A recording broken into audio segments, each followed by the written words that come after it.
हिंसा हुई, हिंसा भड़कने के बाद कहीं ना कहीं माहौल गर्म हो गया। अब 10 दिन हो चुके हैं, अब लोगों से जानते हैं माहौल इस समय कैसा चल रहा है। कुछ युवा मेरे साथ मौजूद हैं।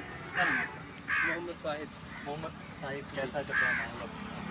देखिए, हमारे क्षेत्र पलूल में बिल्कुल भाईचारा है और मेवात के अंदर हमेशा से भाईचारा रहा है। लेकिन कुछ दंगाइयों ने जो ये दंगा फैलाया है, इस पे सरकार को ध्यान देना चाहिए। ये बहुत ही गलत है।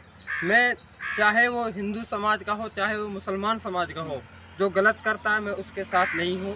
और सही बात तो ये है, जो गलत काम करता है उसका कोई मजहब नहीं होता। मज़हब नहीं हो तो यहाँ भाईचारे की बात भी हुई है, मगर कहीं ना कहीं भाईचारा तो बिगड़ गया।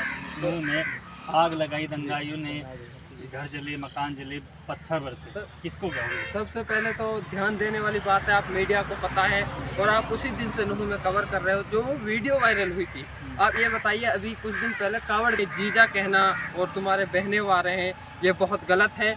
और इससे जो है कि दूसरे समुदाय के लोग हैं जो उनको ठेस पहुंची थी। लेकिन मैं उन दंगाइयों के साथ नहीं, जिन्होंने ये किया है वो गलत है। लेकिन इसका जो जिम्मेदार नज़र आता है वो मुझे बिट्टू नज़र आता है, क्योंकि उसने भाईचारे को ख़त्म कर दिया। इस भाईचारे को कायम करने में बहुत टाइम लगेगा, क्योंकि बहुत अफसोस है कि मेरी मेवात के अंदर हिंदू, मुस्लिम, सिख, ईसाई हैं और साथ खाते भी हैं, बैठते भी हैं।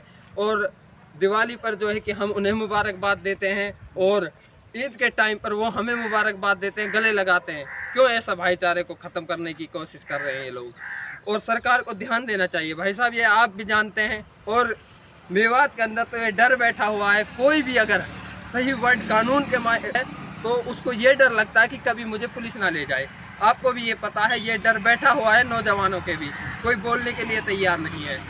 तो हम सिर्फ और सिर्फ भाईचारा चाहते हैं। हम सरकार से, जनता से हाथ जोड़कर अपील करते हैं कि हमारे हिंदुस्तान के अंदर और मेवात के अंदर जो भाईचारा है उस भाईचारे को कायम रहने दो, क्योंकि कायम रहने दो।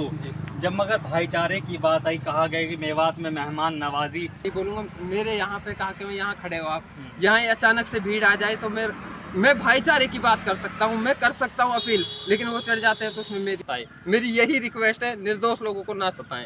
जो जायज़ हैं उन पर कार्रवाई होनी चाहिए, क्योंकि लिस्ट बनाई है तो सरपंच देगा, जिम्मेदार लोग देंगे, जरूर देंगे। ऐसा तो हो नहीं सकता कि निर्दोष, उनकी वजह से निर्दोष भी जो है कि परेशान हो। निर्दोष परेशान ना हो तो क्या गिरफ्तारी जो हो रही, धरपकड़ जो हो रही है, तो उसको सही मान रहे हैं आप? आप कह रहे हैं कि मैं 10th के बाद पढ़ाई छोड़ दी, तो मतलब इन चीज़ों को जब ये ऐसी आएंगी तो मुझे ऐसा नहीं है, हिंदू समाज के लोग साथ हैं। कुछ जो भाईचारा चाहते हैं, ऐसे सभी गलत नहीं होते। कुछ 10-5% लोग हैं जिन्होंने ये दंगा कराया, लेकिन हिंदू समाज के लोग साथ हैं। वो कह रहे हैं हम भाईचारे को कायम रखना चाहते हैं, वो भी तो साथ है। उनसे पूछिए आप सवाल, वो साथ हैं, वो बिल्कुल इसके साथ हैं कि भाईचारा रहने से ये जो दोषी है उन पर कार्रवाई होगी। नरेश टिकैत कह रहे हैं कि जो उनके साथ बवाली, जो उनका नाम लिया जा रहा है बार बार, मुस्लिमों को टारगेट